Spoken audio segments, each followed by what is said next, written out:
Good morning, I'm Taylor Wilson, and today is Wednesday, June 18th, 2025. This is The Excerpt. Today, the latest on U.S. actions as it pertains to Israel and Iran. Plus, as lone actor attacks rise, Trump cuts a program aimed at spotting them. And what lessons can we take away from some recent primaries? The Pentagon has shifted warplanes and an aircraft carrier to the Middle East as the conflict between Israel and Iran continues. Still, U.S. officials insist the moves are defensive in nature. Meanwhile, President Donald Trump threatened Iran's supreme leader as he pushed Tehran to end its retaliatory airstrikes on Israel and warned against any threats to U.S. service members in the region. Trump wrote on Truth Social, quote, "We know exactly where the so-called supreme leader is hiding. He is an easy target, but is safe there," unquote. He went on to say that the U.S. is not going to take him out, at least for now. He also added a two-word post writing in all caps the words unconditional surrender.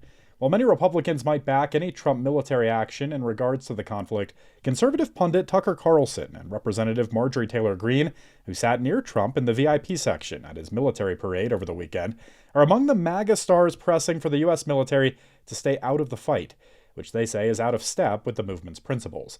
Thousands of people were fleeing Tehran and other major cities, according to Iranian media, as Iran and Israel launched new missile strikes at each other in the early morning hours. As politically motivated attacks by lone actors surge across the country, the Trump administration is dismantling the office that oversees efforts to identify and stop such violent extremists.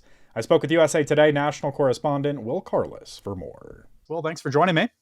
Thanks for having me. So I want to just start here as we talk about lone actors. Are these types of attacks on the rise, Will?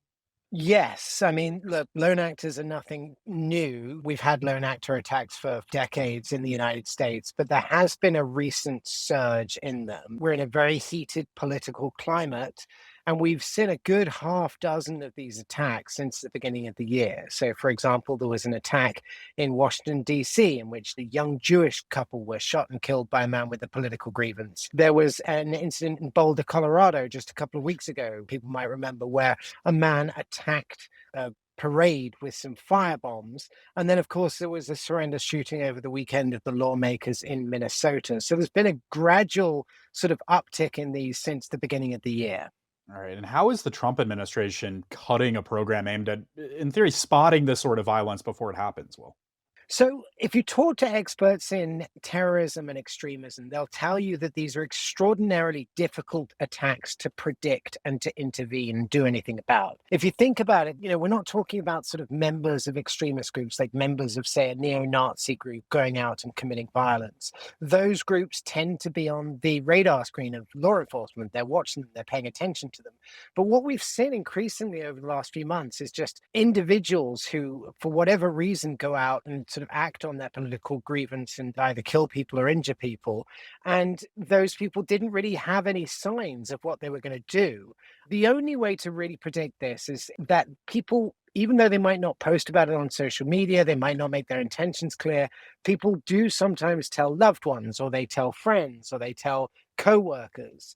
And so there are a network of programs around the country where people can report that. They can call a hotline and they can say, hey, look, I'm a bit concerned about my coworker or my son or my daughter or my dad. And what the Trump administration has done is to roll back the government agency that funds those, that gives grants to those programs, essentially shutting them down. How does the Department of Homeland Security defend this kind of dismantling of this program? Well, they say that this program, which is known as CP3, is really just aimed at targeting conservatives. They say that it's all about sort of stymieing free speech, and they say that it's been used to overwhelmingly target conservative groups and not to look at sort of left-wing groups. They also say that it's ineffectual and that it doesn't really do anything, and so they don't want to spend the money on it and they want to shut it down. That's what DHS told us. Now, if you talk to the people who ran the program, as I have, they'll defend against that and say that's not true. We intervene in hundreds of cases where people could go out and do something. These programs are able to intervene and get people mental health counseling or get them some sort of treatment or help to make sure that they don't go out and commit one of these atrocities. So it depends who you talk to. But yes, certainly under the Trump administration, they see this program as largely ineffectual and useless and a waste of money. When, as you write, programs supported by CP3, they don't necessarily just center around lone actors. They also help to get people away from extremist groups, a lot of these groups that you follow and cover on a daily basis. Will, what can you tell us about kind of this angle? So, what people who watch extremist groups are concerned about at the moment is particularly post the January 6th insurrection pardons, in which anybody involved in the January 6th insurrection, including people who were accused and convicted of plotting against this country and of committing insurrection and of committing seditious conspiracy, they were all pardoned by President Trump. And that includes the leaders of the largest extremist groups or the most popular extremist groups in the United States. So what the experts are concerned about is that those groups are now regrouping. They've been given a sort of a green light by the federal government to say, go out there and do whatever you need to do. Do your training, amass weapons, write up your kind of constitutions and your mandates and train and sort of form your compounds. And that's what they're worried about. They see groups like the Oath Keepers and the Proud Boys kind of gradually regaining strength. And it should be said, these are groups that really, January 6th and the prosecutions that followed really hobbled those groups and took a lot of the power out of them. And they're now re-strengthening. Folks can find Will's full story with a link in today's show notes. Will Carlos covers extremism and emerging issues for USA Today. Thanks as always, Will. Thank you. A majority of Americans, 64%, have an unfavorable view of President Trump's tax policy bill, according to a new poll from the nonpartisan health research group KFF. The bill would extend Trump's 2017 tax cuts, implement new tax cuts for tips and overtime, pour billions into the administration's deportation plans, and make cuts to Medicaid and food stamps. It's expected to be the biggest legislative accomplishment of Trump's second term so far, if the Republican-led Congress can find the votes to pass it through both chambers. It passed the House last month and is currently being tweaked in the Senate. The poll found responses skewed heavily on party lines, though. The vast majority of Democrats, 85%, and independents, 71%, have an unfavorable opinion of the bill, while 61% of Republicans have a favorable opinion of it. Among Republicans, support for the bill is also divided between those who do and don't identify as supporters of Trump's Make America Great Again movement. Two-thirds of non-MAGA Republicans had an unfavorable view, while 72% of MAGA Republicans had a favorable view. What lessons can we take from a handful of primaries across the country? I spoke with USA Today Washington Bureau Chief Susan Page to find out. Susan, always a pleasure. Thanks for joining me today. Hey, Taylor, it's great to be with you. So, Susan, let's get to some of these primary lessons, starting with Virginia, where you write that Democrats are revved up. What did we learn from this race, and how else are we seeing some of this Democratic energy play out around the country? Here's the amazing thing about Virginia. The Democratic gubernatorial nomination is not contested. Abigail Spanberger has, in effect, already won it. And yet Democrats are still turning out to vote. In fact, turnout in the early vote is almost 60% higher than it was 4 years ago when there was a contested race. So that tells you that Democrats are revved up and ready to go in this election. Well, as for the GOP, this is still very much President Donald Trump's party. What did you learn from his hold on the GOP in New Jersey and elsewhere? Here's the amazing thing about New Jersey.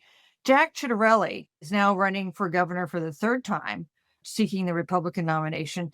The first time around, he said Trump was a charlatan. The second time around, he just kept his distance from Donald Trump. This time, he courted Donald Trump. He went to his Bedminster Golf Club. He posted pictures of him with Trump, and he won Trump's nomination. That was very important to him in having a real landslide victory in the Republican primary there last week. Well, Susan, everyone's been trying to forecast who, if anyone, might grab a similar hold of the Democrats. Have primaries taught us anything here? Primaries have taught us that Democrats are everywhere and nowhere. You just look at New Jersey, the Democratic vote there where Mikey Sherrill, the congresswoman, won the Democratic nomination. She won it with 34% of the vote. That was enough to win, not really impressive.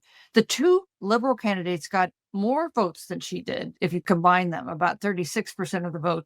And the two most moderate or conservative Democrats got 19% of the vote, also a significant share. So there are no conclusions you can draw from that outcome to where Democrats will go ideologically. Well, I guess New York's mayoral race also shows us another angle of some of these Democratic divisions. What did you really take away from what's been happening out in New York City? Well, New York is sort of sui generis. It has its own politics. It's decidedly liberal. There are 11 candidates in this mayoral primary. They also used ranked choice voting, where voters can list up to 5 people in the order they would like to see them elected. So it's a little different than most places. In New York, we do see a kind of ideological battle. The front runner is former Governor Andrew Cuomo, who is pretty much a centrist. But there's a newcomer, Zoran Mamdani, who is just 33 years old, and he has come on strong. He's the strongest challenger to Cuomo, and he is a Democratic socialist who's been endorsed by AOC and Bernie Sanders. All right, Susan, a long way to go until midterms next year. But what else are you keeping an eye on between now and then? The one thing that tells you the most about what's going to happen in the midterms, the president's approval rating. If a president is doing pretty well at the midterm point, he tends to do pretty well in the midterms. But if the president is underwater, if he's in trouble, that is where voters let him know it. All right, brilliant analysis. As always, Susan Page is USA Today's Washington Bureau Chief. Thank you, Susan. Thank you.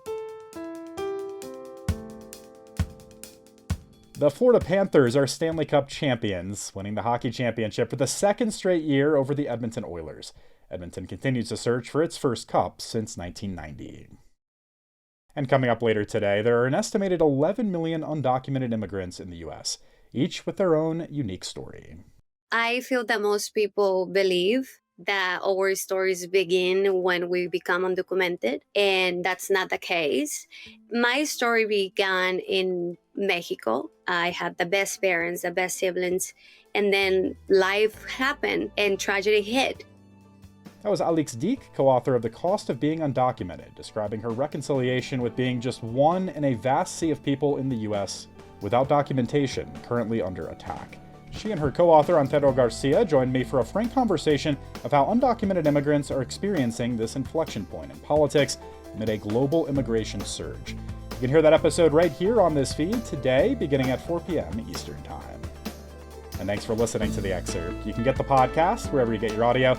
And as always, you can find us on email at podcasts@usatoday.com. I'm Taylor Wilson. I'll be back tomorrow with more of The Excerpt from USA Today.